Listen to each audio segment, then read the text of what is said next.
Good morning, good morning. I'm so glad you're back. Today I wanted to turn on the video and talk a little bit more about isolation, but specifically how to win at isolation. And I've been using the word yinning because this is going to be an energy video. So bearing that in mind, if this is a new concept to you, just allow it in, and if you can see different ways to work this into your life, wonderful. If it's not for you, it's not for you. There's no judgment there. I still love you. So as far as energy goes, we have two types of energy. We have feminine, which is yin. That's where that word yinning, it's not a real word, I made it up. But the feminine energy is yin. The masculine energy is yang, or often we hear people call it yang. So we have the yin and the yang energies. And being that these are energies, they're not gender words. I'm a woman, but I have masculine energy and I have feminine energy. And they have different qualities, and we'll talk about using yin as a category for what qualities fall under that. And we'll talk about yang and the different qualities of the energy that fall under that category. So we'll start first with yin. Yin is the feminine energy. These qualities would be things like going with the flow, being wild, being free, expanding. It's a creative energy. Think about a woman is able to give birth. That is creation. The feminine energy is quiet and cool and dark, almost like rich potting soil. You'd want to plant seeds in it. It's relaxed, it's slow, it's very much based around family and home, beautification, and it's emotional and it's intuitive. So right now, during our quarantine, we are getting to nourish this feminine energy. We get to do that by creating different things, by feeling our emotions, by slowing down, actually physically slowing down. We might be practicing arts or crafts. We might be moving our bodies in creative ways, whether that is taking an online yoga class, maybe for the first time, or if yoga's not your jam, martial arts are great too for balancing out those energies, and even for taking the opportunity to connect with nature. Now, granted, we are not all living the same experience, but if you're someone more like me, where now you're home a lot, our days seem to have more time. The commute has been eliminated. Maybe we're still working, but in my profession, I'm a yoga therapist, so I work for myself. I can't go visit clients, and a lot of the places that I would go to are either closed or just for my own safety, I'm staying out of them. So if you're someone like me who is now just having long stretches of time where there aren't constantly protocols being handed down to you where you need to then focus on implementing, a lot of us are having this time where we get to slow down. So that's our feminine energy in a nutshell. Quiet, cool, creative, dark, relaxed, flowing. Our masculine energy, I have some notes, so I'm scrolling. Our masculine energy is the energy within us that is, or even outside of us as well, that is structure. It's focus. It's logic and rationality, more so than emotion. It's heat and action. It's a driving forward force. It's about production and stability. A lot of our institutions are this way. It can even stretch into categorical thinking, black and white thinking, which isn't the best always, but it certainly serves a really, really noble purpose when it's in balance. So again, these are energy qualities, they're not gender qualities. We all have both, regardless of gender. A man can feel the emotionality of adoring his children, of creating art, or even beautifying his home by building a new table, or however it happens to manifest. And a woman equally can create daily routine and structure. She can go and meet goals. She can build a business. So again, not a gender thing. It's just not. It's just two models of understanding how two sides of a coin can come into balance. So at this time, if you've heard the phrase work smarter, not harder, that's what we get to practice right now. And for a long, long time, and speaking only on my own behalf, but I see this a lot, I think you will too, there's been an imbalance here where masculine energy was being really over prioritized. Not that it's a bad thing, but it was out of balance. So that over prioritization looked like things being too rigid, too structured, too much goal and productivity driven. I'll speak on my own behalf. Here in the quarantine, one of the things that I've had come up, one of my personal issues that I need to look at and work with and deal with, is that a lot of my self-worth is tied up in productivity. And you might be similar to me. This isn't something I didn't know about. It's just something that now is more right in front of my face where I have to deal with it.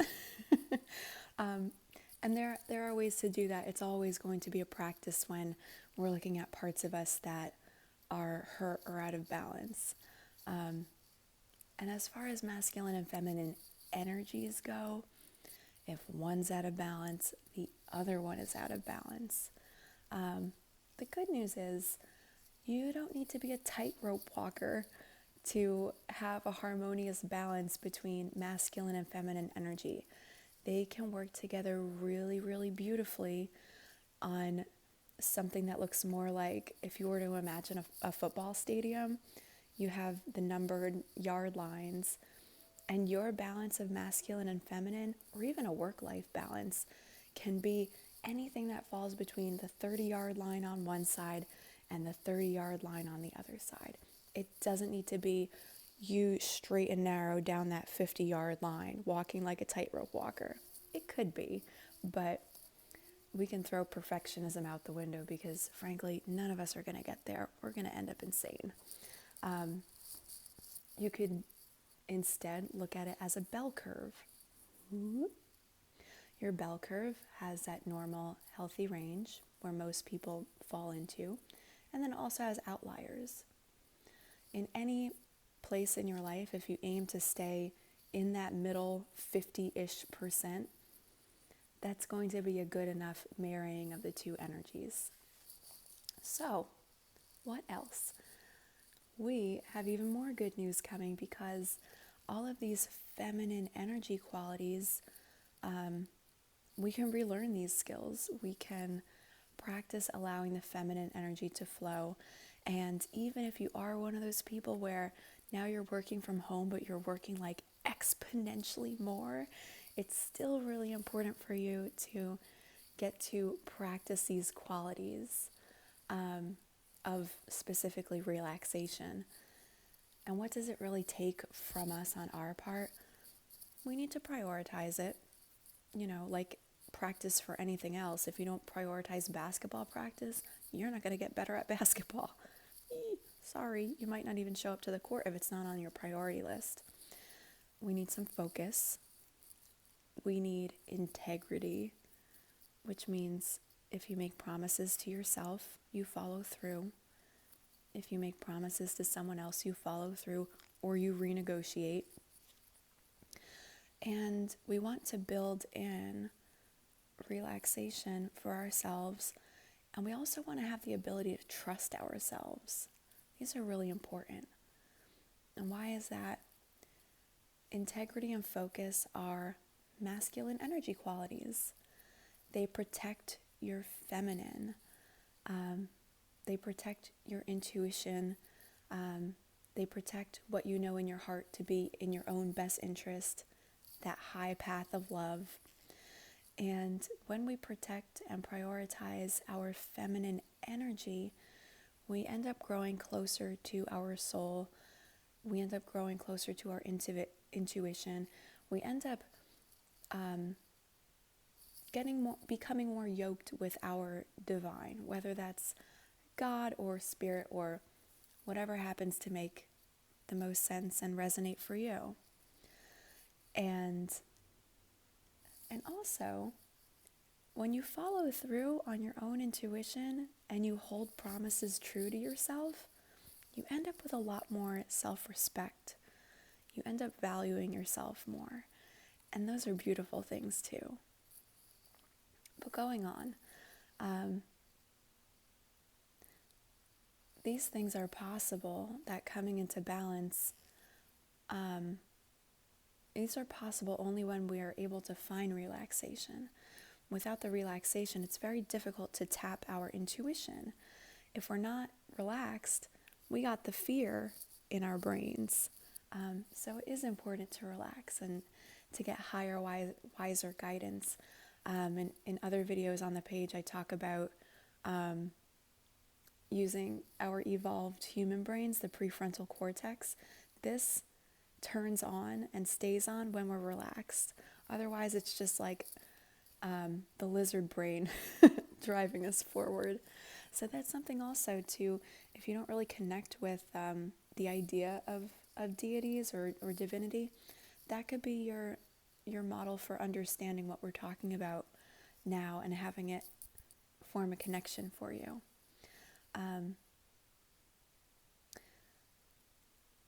But going on, the feminine, your energy quality, needs your masculine's protection. This is the yin and the yang. And the masculine needs the feminine's divine presence. If one's out of balance or both out of balance, which also means if you can bring one into harmony, they're both in harmony, and that's beautiful. And these qualities are already in us, even if they become super, super rusty. And since they support one another, you can imagine them as if it were a new relationship, earning the trust, earning the allegiance of one another with one small act at a time, 1% trust at a time, just as you would if you were dating somebody new. You wouldn't throw all of your trust and all of your eggs into this one basket. You'd get to know this person first. You'd let them earn your trust slowly and give them your heart slowly, and vice versa. So in my work, as I'm a yoga therapist, I teach often specifically on trauma recovery and trauma education, science of the nervous system. It's the coolest. And we talk about what constitutes a trauma. And a trauma can simply be something that is frightening. It's out of the blue. It's outside of your emotional capacity, meaning that I have this trauma and I've never dealt with anything like it. I don't have the skills or the tools for it. I don't know how to process it. And it's beyond my control. Those are the things that could constitute a trauma. So a lot of things can fall into that category. We also know that thriving relationships follow a flow chart. So right now the relationship we're focusing on is me with myself, my masculine energy, my feminine energy together just for me. And so often in traumas, and this can happen outside of just your own body, your own self-betrayals and things like that, you might be someone who asks themselves the question, why do I struggle to form bonds and have good relationships? And the answer is that we need a baseline of safety. Safety yields to proximity with others or with yourself, intimate connection with yourself. That proximity yields to contact with a divine source, also with other people, take it as you will. And that contact yields to bonds. Now, granted, we are home. This is a good chance to bond with yourself and to learn the science and then go out into the world when this is, things shift. But if you never feel safe, you can't form bonds. And relationships that are devoid of safety aren't healing. So being that we're talking just about ourselves, we need ways to create safety for ourselves so that we can build that deeper and more intimate relationship with ourselves so we can have fulfilling relationships in the world. So we get to start at ground zero, which is creating safety in our bodies, allowing us to tap into who we actually are on a deep level, which will allow us to then show other people who we actually are so we can be accepted and valued for that, for our uniqueness, and not simply for the ability to put on a mask, placate people, appease people, show up and just be, the person that doesn't just fits in for the sake of fitting in, but isn't true to who they actually are. And to be cliche, yet again, your most important relationship is the one that you have with yourself. So you want to be able to present who you actually are to your own self first. I've been thinking up different words that I like, and I've settled on the fact that I really like the word Quarren Queen and Quarren King and yinning. So, how do you win at isolation and become a Quarren Queen or Quarren King? And that is that right now we get to practice yinning. I get to use all of my words in like two sentences. And we get to greet the feminine energy within us. We get to relax our body, relax our mind into that state of creative flow. This is the process of taking our nervous system from fight or flight all the way down into rest and digest. We live in chronically high stress environments, but our bodies need balance in order to be healthy. Our minds need balance in order to be healthy. So even if the city around us never sleeps, we still have to. And we can learn to practice relaxation. It is not the same thing as numbing. And I would never condemn someone for their coping mechanisms. I've certainly had loads of them. But relaxation is not the same thing as screen time. It's not the same thing as numbing with drugs or drinking or sex or whatever your coping mechanism happens to be. We all have them. We certainly do. And doing this doesn't mean that they'll vanish, but they can change if you want them to. This is more a practice of slowly incorporating new coping mechanisms in addition to the old coping mechanisms. We can think about this as finding our volume 4 activities. Volume 10, with the volume turned all the way up, would be hustling and bustling and producing and meeting deadlines and all of that stuff. The workaholism. I'm really good at that. I need to balance in a different way. Volume 1 would be numbing out, numbing the emotions, drugs, alcohol, Netflix. That's down at level 1. Bring it somewhere into the balance, at least for a little while, at least just for practice. And these level 4 activities can be whatever you want them to be. The ones that I really enjoy for myself are meditation, journaling, walking around in nature. I'm lucky to live in Louisiana where I can go outside and there's enough open space and open land where I can still be in distance from other people that might be out enjoying nature in the same area. You can make art. You can sing.